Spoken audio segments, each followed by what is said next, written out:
낯선 자의 일기. 엘리 그리피스 장편 소설. 박현주 옮김. 출판 나무 옆 의자. 1부 클레어. 1장.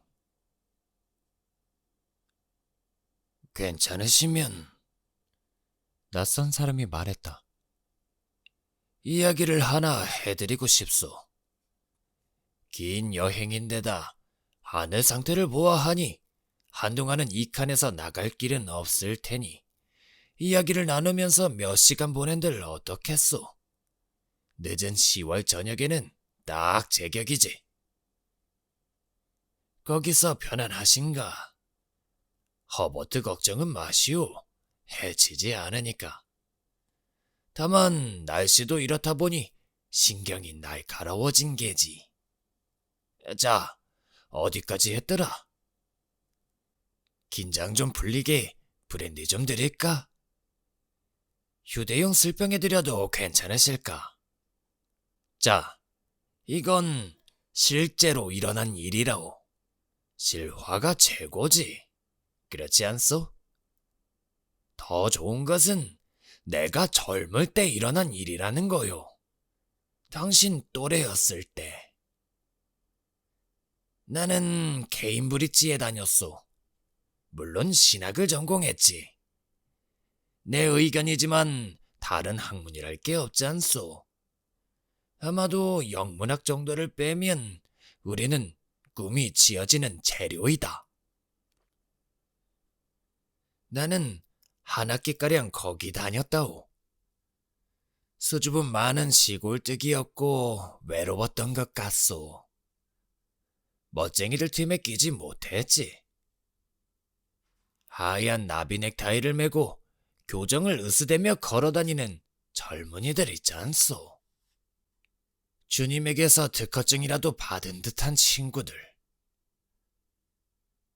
나는 혼자 강의실에 갔고 에세이 숙제를 쓰다가 같은 학년에 역시 장학금을 받고 들어온 친구와 우정을 나누기 시작했소. 하필이면 거전이라고 불리는 소심한 녀석이었지. 나는 매주 집에 계신 어머니께 편지를 썼소. 예배당에도 갔고. 맞아, 그 시절에는 나도 신앙이 있었다오.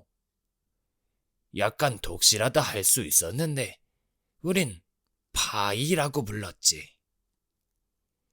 그래서 헬클럽에 초대받았을 때 나는 놀랐다오.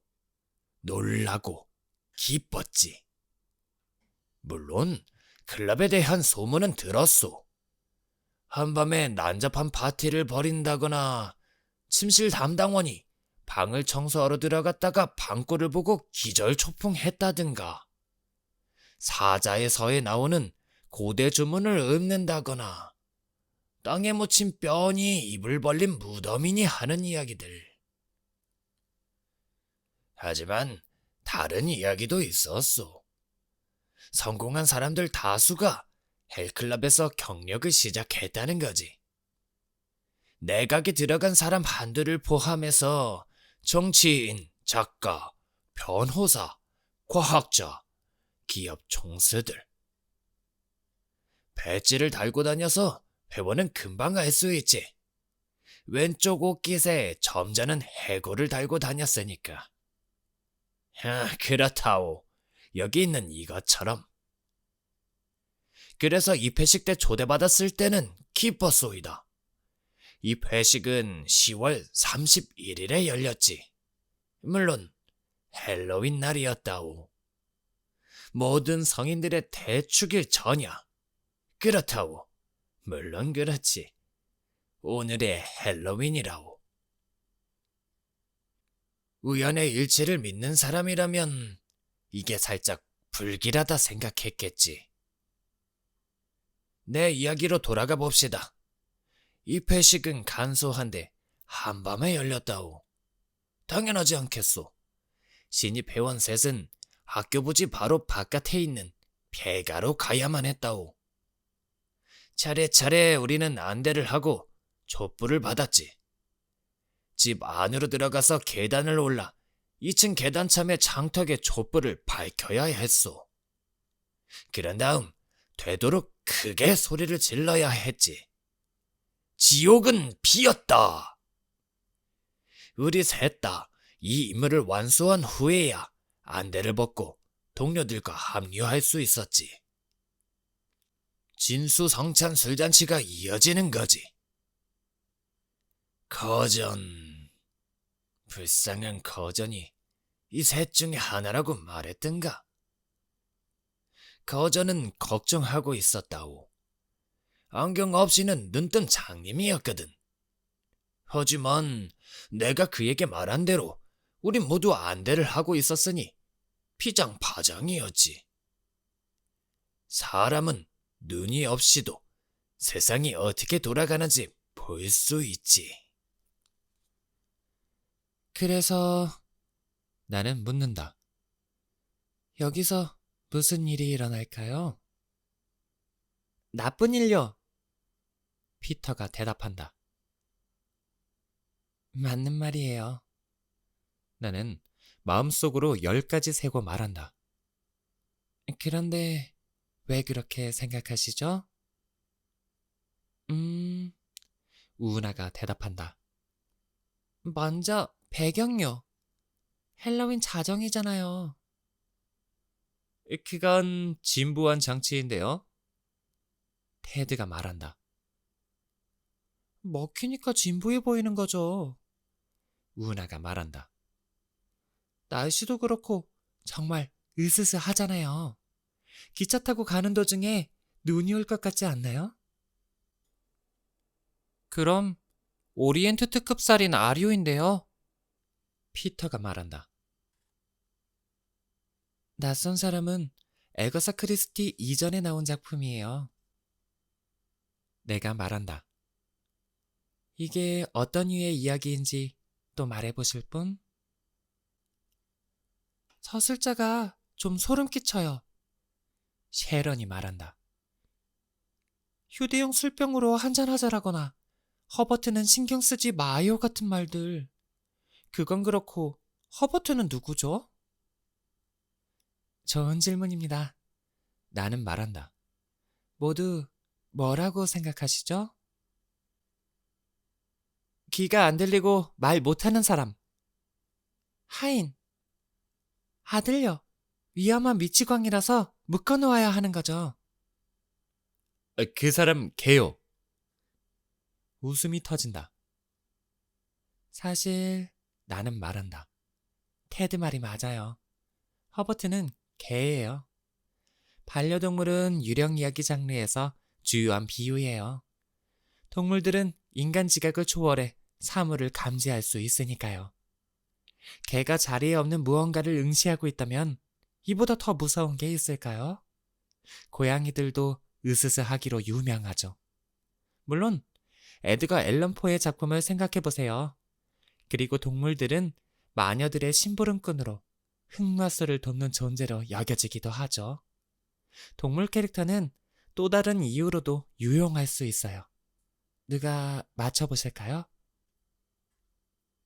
나서는 사람이 아무도 없다. 오후 한창 때이고 쉬는 시간이 가까워온다. 학생들은 모두 소설적 전형보다는 커피와 비스킷을 떠올리고 있다. 나는 창밖을 내다본다. 4시밖에 안 됐는데 묘지의 나무들이 이미 침침해 보인다. 이 이야기는 아껴두었다가 황혼역회 수업 시간에 쓸 걸 그랬나. 하지만 짧은 속성 과정에서 모두 다 다루기는 어렵다. 이제 마무리할 시간이다. 동물들은 쓰고 버릴 수 있으니까요. 나는 말한다. 작가들은 종종 긴장감을 자아내려고 동물들을 죽이죠. 인간을 죽이는 것만큼 중대하진 않지만 놀랄 정도로 동요를 일으킬 수 있으니까요. 문예창작반 학생들은 카페인을 찾아 우당탕탕 계단을 내려가지만 나는 잠시 교실에 남는다. 학교의 이쪽 구역에 있으려니 무척 낯설다. 오로지 성인교육 과정만 여기서 수업을 한다. 이 교실들은 일반적인 학교 수업을 하기에는 너무 작거나 이상하다. 이 방에는 벽난로가 있고 한 아이가 죽은 담비 따위를 들고 있는 약간 기분 나쁜 유화가 걸려 있다. 7학년 애들이 21세기 굴뚝 청소부처럼 벽난로를 타고 올라가 사라지려 하는 이미지가 상상된다. 타이거스 하이의 학사 일정 대부분은 신관에서 수행된다. 판유리와 채색 벽돌로 지은 1970년대식 귀괴한 대형 건물이다. 이쪽 건물, 구관은 한때 홀랜드 하우스라 불렸는데 실제로는 그저 별관이다. 식당과 부엌, 예배당과 더불어 교장실이 자리 잡고 있다. 2층에는 가끔 음악이나 연극을 연습할 때 쓰는 교실들이 있다. 옛 도서관도 여기 있지만 이제는 교사들만 자주 들른다. 학생들은 신관으로 간다. 컴퓨터와 팔걸이 의자, 문고본 서적이 꽂힌 회전식 책장을 갖춘 현대식 도서관이 있기 때문이다. 학생은 출입할 수 없는 맨 위층에는 RM 홀랜드의 서재가 있는데 주인이 놓아둔 대로 보존되어 있다. 문예 창작반 학생들은 낯선 사람의 지은이가 실제로 이 집에 살았다는 사실을 알고는 흥분하곤 한다. 사실상 홀랜드는 여길 떠난 적이 거의 없다. 은둔자였고 가정부와 하인들을 둔 옛날 사람이었다. 누가 요리와 청소를 해주고 타임셀을 다리미로 펴서 아침차와 함께 쟁반에 담아 갖다 주면 나라고 이 집을 떠나고 싶을까? 하지만 내게는 딸이 있으니 결국에는 몸을 일으켜 움직여야 했겠지. 조지는 내가 계단을 올라가 시간 됐다고 소리를 질러야 침대에서 나오려 할 테니까. 홀랜드는 절대로 겪지 않았을 일이지만 사실 그에게도 딸이 하나 있었을지 모른다. 이 점에 대해서는 의견이 갈린다. 10월 중간방학 때라 돌아다니는 학생들이 없고 나는 구관에서 모든 시간을 보내기에 대학에서 가르치는 기분을 낼 수 있다. 어딘가 고풍스럽고 신성한 느낌이 풍긴다. 신관의 존재와 체육관의 냄새를 무시한다면 홀랜드 하우스에는 옥스퍼드 칼리지처럼 보이는 곳들이 군데군데 있다. 나는 나 홀로 오롯이 보내는 이 시간을 좋아한다. 조지는 사이먼과 함께 있고 허버트는 동물 호텔에 있다. 걱정할 일은 없고 집에 가면 밤새 글을 써도 말릴 사람 하나 없다. 나는 홀랜드의 전기를 집필하는 중이다. 10대 때 유령 단편집에서 낯선 사람을 읽은 이후로 나에게 이 사람은 늘 흥미로운 존재였다. 여기 처음 지원서를 냈을 때는 그와 이 학교가 어떻게 엮여 있는지 몰랐다. 채용 공고에도 언급되지 않았고 면접은 신관에서 보았다. 내가 그런 사실을 알아냈을 때는 하나의 징조처럼 보였다.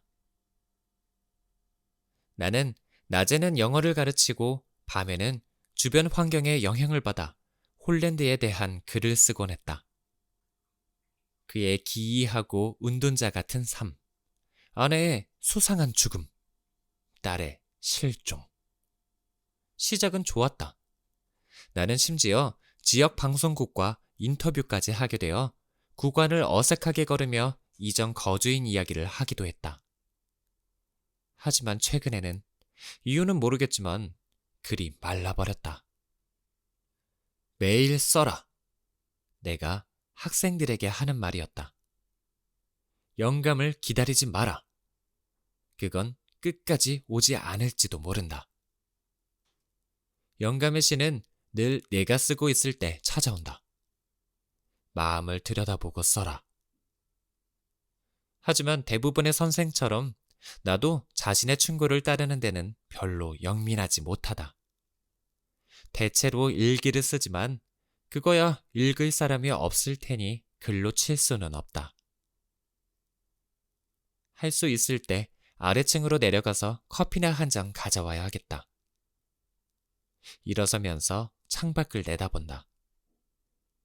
날은 점점 어두워지고 갑작스레 세차게 불어오는 바람에 나무들이 흔들린다.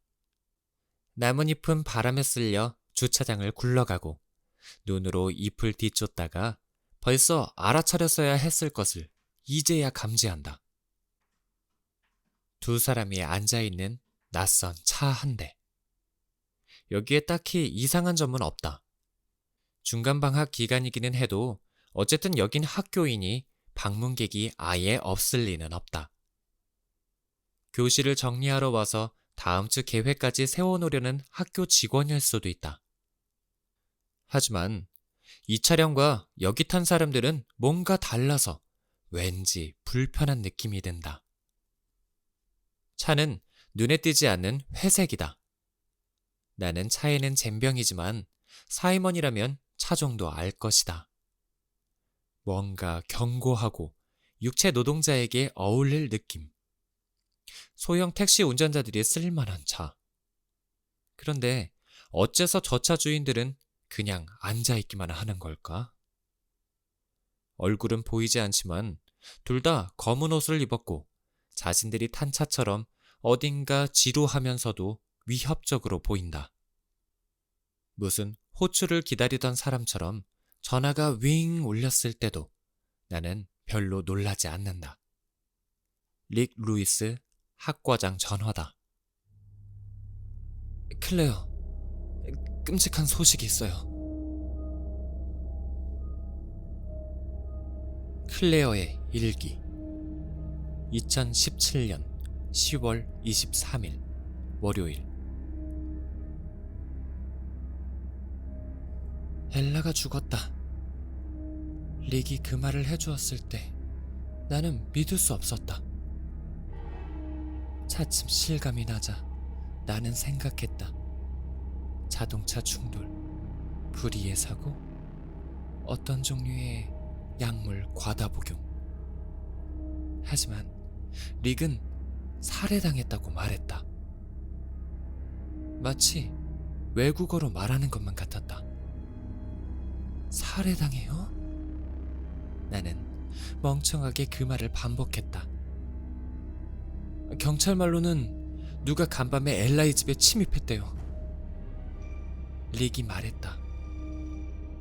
경찰이 오늘 우리 집을 찾아왔어요. 데이지는 내가 체포당하는 줄 알았다고. 나는 여전히 조각들을 짜맞출 수가 없었다. 엘라, 내 친구, 내 동료, 영어과에서 내 편, 살해당했다. 토니는 벌써 알고 있다고 릭은 말했다. 토니가 오늘 밤 전체 학부모에게 통신문을 보낼 터였다. 이제 신문에 나겠죠. 중간 방학인 게 천만다행이지. 릭이 말했다. 동감이었다. 중간 방학이라 천만다행이지. 조지가 사이먼 집에 간 게 천만다행이지.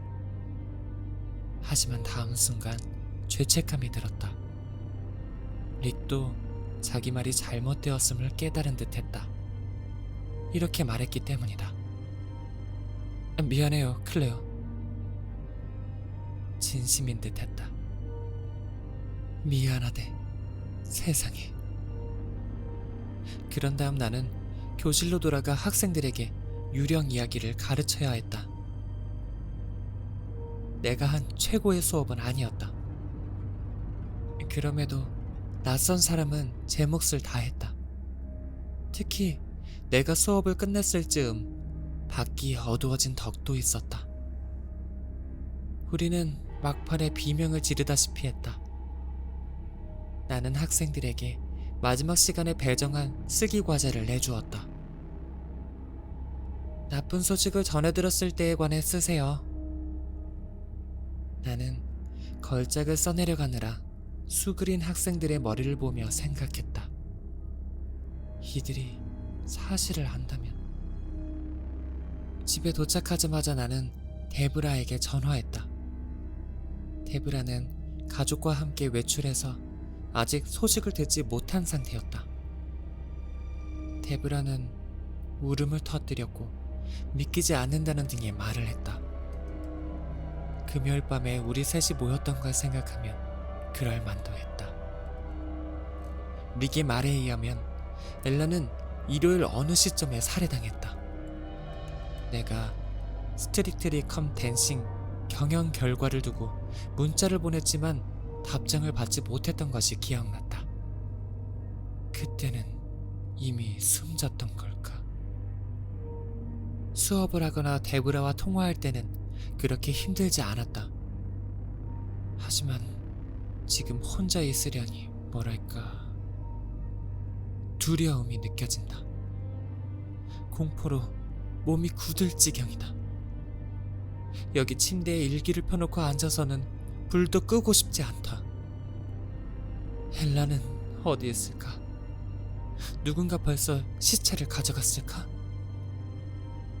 엘라의 부모님이 신원 확인은 했을까?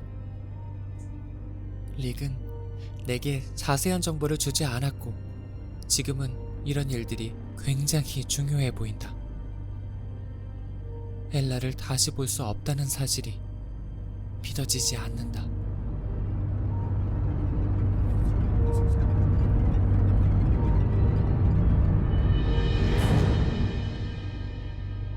(2장)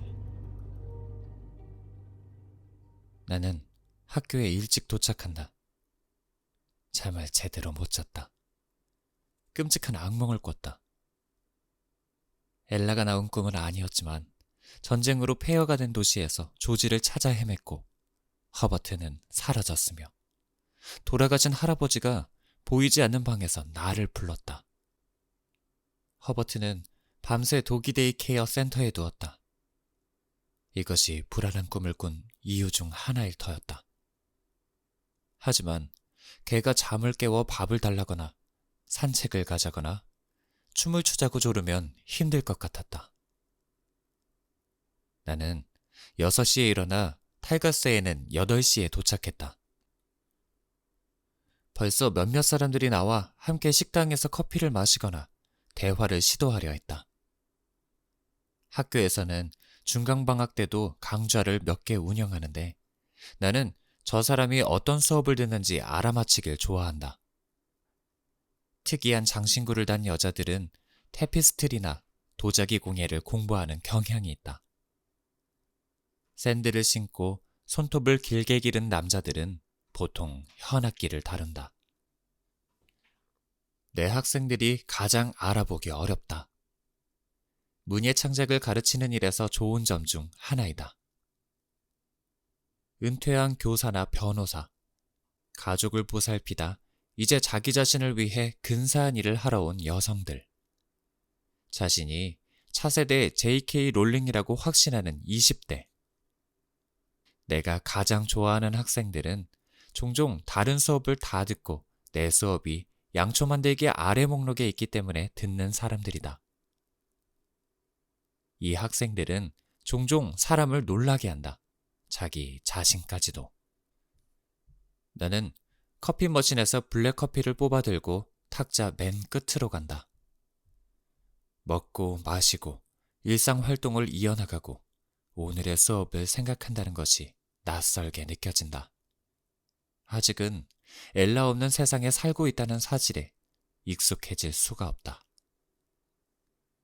대학 동창인 젠과 캐시를 제일 친한 친구라고 할 수 있겠지만 두 사람보다 엘라를 더 자주 만났다. 의심할 바 없는 일이다. 엘라는 학기 중에는 심지어 매일 만났다.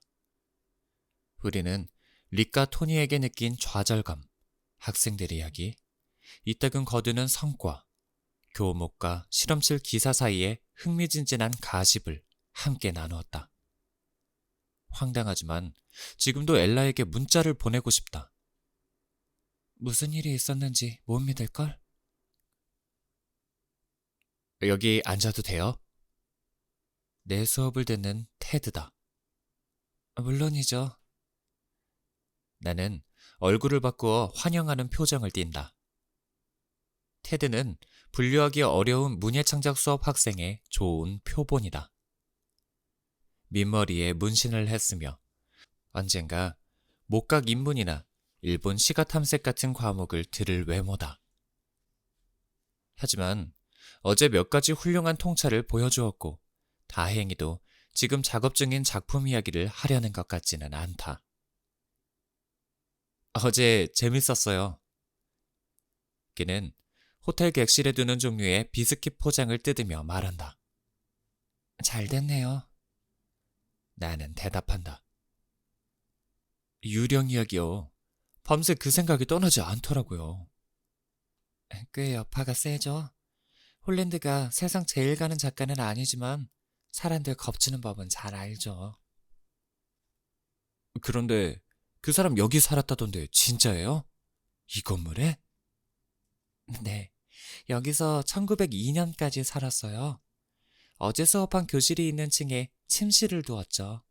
서재는 꼭대기 다락층에 있었고요. 여기는 지금 학교죠? 그래요. 중등교육시설, 타이가스 하이예요. 홀랜드가 죽었을 때 기숙학교였다가 나중에 문법학교가 되었죠. 그리고 1970년대에 종합중등학교가 되었어요.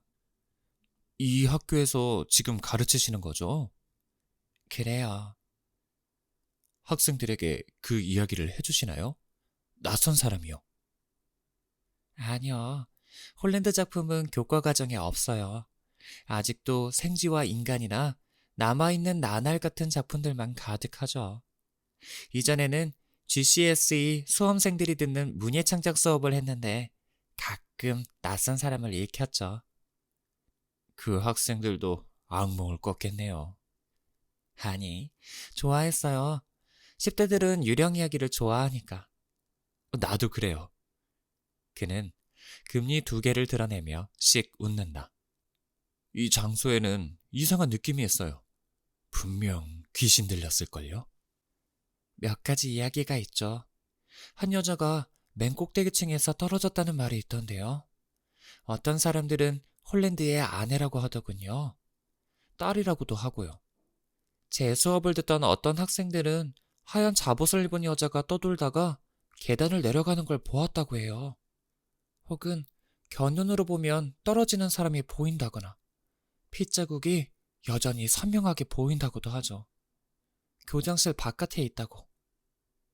한성맞춤인 자리인데요. 아, 교장 선생님은 젊고 유행을 아는 분이에요. 디킨스 시대 사람 같진 않죠. 아, 그건 아쉽네요. 테드는 비스킷을 차에 적셨으나 그러기에는 어울리지 않는 종류라 절반이 찻잔 속으로 떨어진다. 오늘 아침 수업 주제는 뭐예요? 그가 묻는다. 시간표를 어제 교실에 두고 와서요. 기억에 남는 인물 창작이에요. 나는 대답한다. 오후에는 시간과 장소고요. 그런 다음엔 모두 집으로 가는 거죠. 이제 그만 실례할게요. 가서 준비해야 해서. 수업이 곧 시작할 때가 되어 나는 모든 물건이 제자리에 있나 확인하려고 올라가지만 교실에 가서는 그저 책상에 앉아 머리를 두 손에 파묻는다. 대체 오늘을 어떻게 보낼 수 있을까? 엘라를 처음 만난 건 5년 전 타이가스 하이에 면접을 보러 왔을 때였다. 우리를 맞아준 사람은 릭이었다. 그는 영어과 교사 3분의 1이 부활절 학기가 끝날 때쯤 그만둬버려서 영어 경력 교사 2명을 구해야 하는데 시간이 몇 달 안 남았다는 사실을 들키지 않으려 했었다. 얼마 전 나는 일기를 들여다보다가 릭의 첫인상을 적어놓은 대목을 발견했지만 실망스러울 정도로 진부했다. 키가 크고 말랐으며 정돈되지 않은 인상. 릭은 매력이 그런 게 있다면 말이지만 서서히 드러나는 타입이다. 정말로 활기찬 학과입니다. 그는 우리를 데리고 한 바퀴 둘러보며 말했다. 학교가 훌륭할 뿐 아니라 무척이나 다원적이며 에너지가 넘쳐요. 그때는 이미 빈자리가 2개이며 우리가 경쟁 상대가 아니라는 사실을 둘 다 알아낸 상태였다. 나와 엘라는 눈빛을 교환했다. 우리는 활기찬이 무슨 뜻인지 알았다. 학교는 실로 무법 상태에 가까웠다. 가장 최근에 받은 검사에서는 개선 요망 평가를 받은 터였다. 교장인 메건 윌리엄스는 그때까지 아등바등 자리를 붙들고 있었지만 2년 후에 토니 스위트먼에게 쫓겨났다. 토니는 교사 경력이 고작 10년으로 다른 학교에 있다가 낙하산으로 온 인사였다. 학교는 이제 우수평가를 받고 있다. 후에 엘라와 나는 직원 휴게실에서 의견을 나누었다. 직원 휴게실은 신관에 있는 칙칙한 장소로 가전제품마다 수동적 공격성을 담은 포스트잇이 붙어 있었다. 식기세척기에서 그릇 좀 꺼내가세요. 내 차례는 언제 오냐고요. 우리는 심사위원들이 결정을 내릴 때까지 커피와 비스킷 한 젓이와 함께 덩그러니 남겨졌다. 우리 둘 다 뽑힐 거라는 것을 알았다.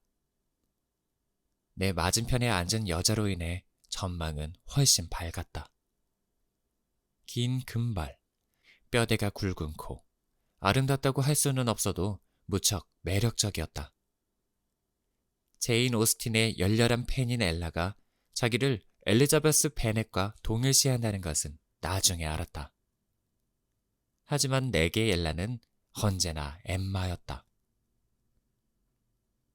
어째서 여기 오기로 했어요? 엘라는 펜으로 차를 저으며 물었다. 막 이혼했거든요. 나는 말했다. 런던을 떠나고 싶었어요. 10살 난 딸이 하나 있어요. 걔한테도 시골에 사는 편이 더 좋을 것 같아서요. 바다 가까이에요. 학교는 웨스트 서식스에 있었다. 쇼어 햄바이시가 고작 15분 거리였고 치체스터는 날씨 좋은 날에는 30분이면 갈 수 있었다. 릭과 토니는 이 점을 여러 번 강조했다. 나는 청량한 시골길 드라이브에 초점을 맞추고 창문이 깨진 미술실이나 소금기 어린 바람에 식물이 다 말라 죽은 매갈이 없는 학교 광장은 흐린 눈으로 보아 넘기려 했다. 나도 탈출하는 거예요. 엘라가 말했다. 웨일스에서 가르쳤는데 부장교사와 불륜을 저질렀거든요. 좋은 생각은 아니었죠. 알게 된 지 몇 시간 되지도 않았는데 엘라가 이렇게 비밀을 털어놓아 내가 감동하기도 하고 살짝 충격을 받기도 했던 기억이 난다. 저 릭이란 사람하고 불륜을 저지르는 일은 상상도 할 수 없네요. 나는 말했다. 허수아비처럼 생겼잖아요. 내게 두뇌만 있었더라면. 엘라는 오즈의 마법사에 나오는 허수아비의 성대모사를 놀랍도록 똑같이 해냈다. 하지만 엘라에겐 두뇌가 있었다. 그것도 좋은 두뇌가. 당연히 릭이 어떤 사람인지 알아냈어야 했다. 내 말을 들었어야 했다. 이제는 너무 늦었다. 아침에 나는 학생들에게 낯선 사람에 관해 이야기한다.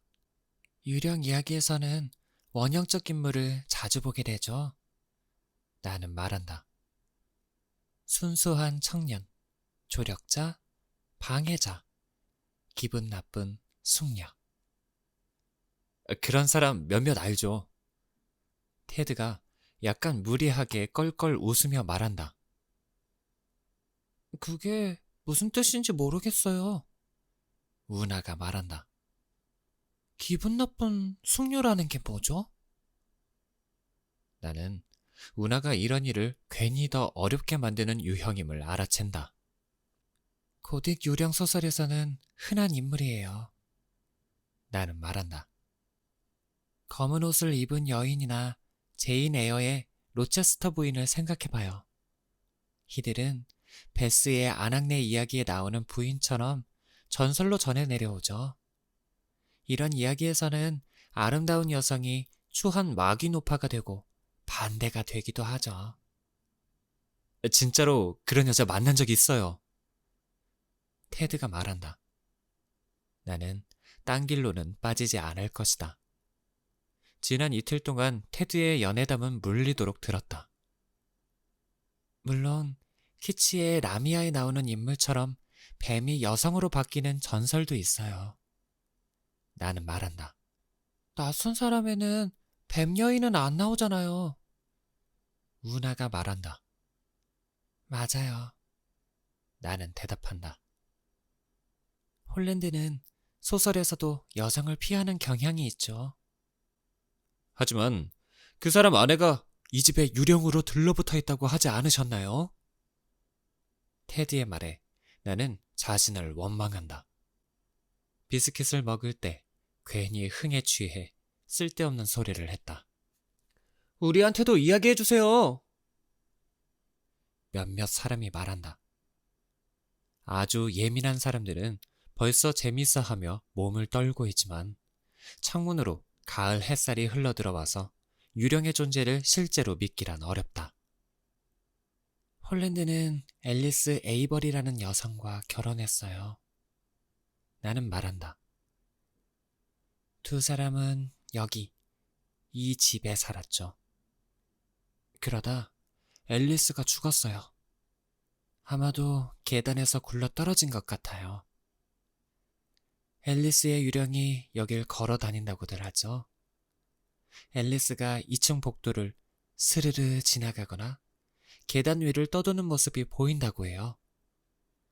어떤 사람들은 앨리스의 출현은 죽음이 임박했다는 징조라고도 합니다. 선생님은 본 적 있어요? 누가 묻는다. 아니요. 나는 화이트보드로 몸을 돌리며 대답한다. 자, 이제 인물을 창작하는 연습을 해볼까요? 먼저 기차역에 있다고 상상을 해보세요. 나는 남몰래 손목시계를 힐끔 본다. 앞으로 6시간은 버텨야 한다. 그날은 영원히 천년만년 이어지는 것만 같았다. 마침내 나는 학생들에게 작별 인사를 하고 언젠가 여러분의 책을 썬데이 타임즈 문화화면에서 볼 날이 오기를 기다리겠다고 말한다. 나는 수업 자료를 모아들고 교실 문을 잠근다. 이어 자갈길을 뛰다시피 하여 내 차로 향한다. 5시지만 한밤중 같다. 학교에는 불 켜진 데가 별로 없고 바람이 나무 사이로 불어온다. 1시라도 빨리 집에 가서 와인 한 잔 마시면서 엘라를 생각하고 싶다. 무엇보다 허버트를 보고 싶다. 5년 전만 해도 내가 이렇게 개를 의지하게 될 거라고 누가 말했다면 웃어 넘겼을 것이다. 나는 어릴 때도 동물을 사랑하지 않았다. 런던 북쪽에서 살았는데 부모님은 둘 다 학자였고 우리 집에 있는 동물이라고는 고양이 메두사뿐으로 고양이는 건방지게도 어머니 말고 다른 사람에게는 무심했다. 하지만 이혼하고 서식스로 이사 온 후에 나는 조지에게 개가 필요하다고 판단했다. 개와 함께 시골로 나가서 산책을 하면 휴대전화만 들여다보는 시간을 줄일 수 있었다. 조지는 10대의 불안을 불평하지 않는 개의 귀에 쏟아낼 수 있으리라. 나한테도 도움이 될 거라고 어렴풋이 생각했다. 개가 있으면 나도 운동을 계속할 테고 산책하며 다른 개 주인들을 만날 수 있으리라. 누군가는 늘 거론도 트레인을 추천해줄 위험이 있는 독서클럽보다는 훨씬 더 나았다. 그리하여 우리는 유기견 보호소로 가서 허버트를 골랐다. 아니, 허버트가 우리를 골랐다. 보통 이런 식으로 정해지지 않나. 나는 위급 상황에서 들고 뛸 수 있을 만큼 작은 개를 원했지만 너무 작아서 개라고도 할 수 없으면 곤란했다. 허버트의 혈통은 알 수 없었지만 유기견 보호소에서는 케언 테리어와 푸들이 섞인 종일 거라고 말했다. 사실 허버트는 어린이 그림책 사파에 나오는 개와 비슷하다. 도널드 쓴 일기 속 복슬이 맥클러리의 하얀 버전. 해당 페이지에 하얀 물감을 칠하고 다리를 더하면 만들어지는 캐릭터와 똑같았다. 물론 허버트와 사랑에 빠진 쪽은 나였다. 아, 조지도 그를 사랑한다. 허버트를 데리고 산책도 나가고 온갖 의인화된 감정을 부여한다. 허버트는 다른 개들이 근처에 오면 수줍어해. 외동이라서 그런가 봐. 하지만 개를 애지중지하는 사람은 나다. 녀석에게 고민을 이야기하고 내 침대에서 때로는 이불 속에서 재운다. 어찌나 사랑하는지 이따금 허버트를 볼 때 털이 북슬북슬하다는 것에 새삼 놀랄 때도 있다. 도기데이 케어의 주인인 앤디가 나를 보고 반가워한다. 그는 잡담을 좋아하는 상냥한 남자다. 나는 허버트를 본 순간 모든 것을 이해해주는 이 명량한 털투성이의 얼굴을 보고는 나도 모르게 울음을 터뜨릴 뻔한다. 나는 허버트를 품에 끌어안고 앤디에게 비용을 치른 후 거의 뛰다시피 차로 돌아간다. 그저 내 동물 친구와 함께 집으로 돌아가고 싶은 마음뿐이다. 나는 이런저런 가게에 들러 와인과 초콜릿, 비스킷을 사고 허버트는 내 귀에 입을 대고 헥헥거린다.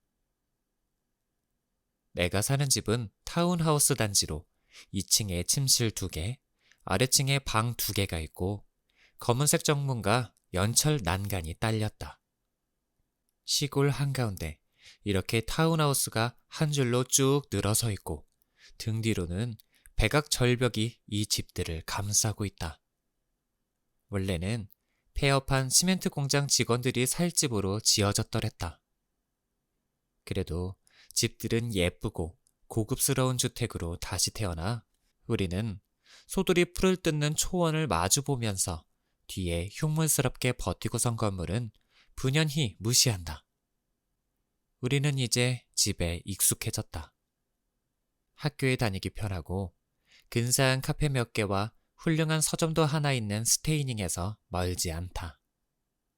하지만 가끔은 시멘트 공장과 입을 떡 벌린 창문들이 눈에 걸릴 때마다 생각한다. 이 사람들은 왜 여기서 살기로 결정했을까? 도로에 나들목을 나오면 오로지 집들로만 이어지기 때문에 우리 집 앞쪽에 차 한 대가 세워져 있어서 놀란다. 아니, 놀랐을까? 불길한 예감이 종일 나를 따라다니기는 했다. 사실 불가피한 일이라는 둔탁한 감정을 느끼며 나는 차의 정체를 알아본다. 차를 세우고 흥분한 허버트를 내려주자 한 여자가 차에서 나온다. 안녕하세요. 여자가 말한다. 클레어 캐시드 씨죠? 저는 카우어 경사입니다. 잠깐 들어가도 될까요?